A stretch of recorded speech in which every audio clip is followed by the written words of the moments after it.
బహుజనులందరికీ జై భీమ్.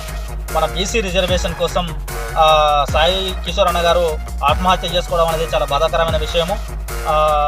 అది అందులో భాగంగా ఇంకోటి నేను ఏమడుగుతున్నంటే, మనం ఎందుకు ఆత్మహత్యలు చేసుకోవడం అంటున్నా. నేను 100కి 85% ఉన్న మనము 15% ఉన్న దగ్గరికి పోయి మాకు కావాలి అడుక్కొని ఆత్మహత్యలు చేసుకునే పరిస్థితి ఎందుకు వస్తుందంటారు. నేను ఇప్పుడు ఎలక్షన్ వచ్చినప్పుడు మనం ఏం చేస్తాము, ఎవరు అగ్రకుల కాళ్ళకాడకు పోయి వాని జెండాలు మోస్తాం, వాని కాళ్ళకాడ ఉంటాం. మనం మళ్ళీ ఎలక్షన్ అయిపోయిన తర్వాత మాకు రిజర్వేషన్ కావాలి, మాకేవి సీట్లు అని చెప్పేసి మనం వచ్చి కొట్లాడతాం.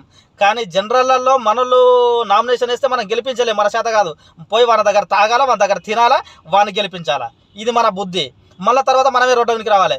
ఇప్పుడు సర్పంచ్ ఎలక్షన్ నడుస్తూ ఉన్నాయి. జనరల్లో మనలు బీసీలు ఎంతమంది చేసారు, ఎస్సీలు ఎంతమంది చేసారు, ఎస్టీలు ఎంతమంది చేసారు, వాళ్ళెమ్మడి మీరు నడుస్తున్నారా?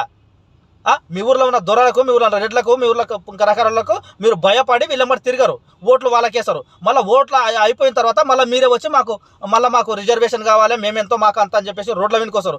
ఒకటి గుర్తుపెట్టుకోండి మిత్రులారా, ఇన్ని రోజులు మీరు రోడ్ల వెనుక వచ్చారు, మేమెంతో మాకు అంత మీరు రోడ్ల వెనుక వచ్చారు.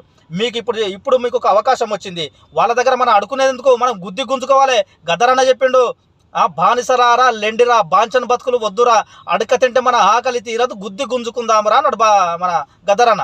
అందుకే చెప్తున్నా, ఈసారి ఎలక్షన్లో మన బీసీ బిడ్డలు కానీ మన బహుజన బిడ్డలు ఎవరైనా ఉన్నారో, జనరల్ సీట్ ఉన్న వాళ్ళకు ఓటు వేయని వాళ్ళు ఎవరైనా సరే రోడ్డు వీనికి వచ్చి మాకు రిజర్వేషన్ కావాలి, మేమెంతో మాకు అంతేనే, హక్కు మీకు లేదు చెప్తున్నా, మీకు హక్కు లేదు. ఇకనైనా గెలిపించండి. మనం ఎవరైతే మనల్ని పడరో వాళ్ళని గెలిపిస్తే అయిపోయా, ఆటోమేటిక్ మన రిజర్వేషన్ వచ్చినట్టే. అది మన ఇంటి దగ్గరికి, మన కాళ్ళ దగ్గరికి నడుచుకుంటూ వస్తుంది. మీరు ఖాళీ మనల్ని గెలిపియండి అంతే. మన ఇంటి దగ్గరికి ఎలా నడుచుకుంటారో అదో మీరే చూడండి. అది మిత్రులారా, ఒకసారి ఆలోచించండి. మనం ఎవరి కాళ్ళు మొక్కుతున్నాం అనేది ఒకసారి ఆలోచించండి.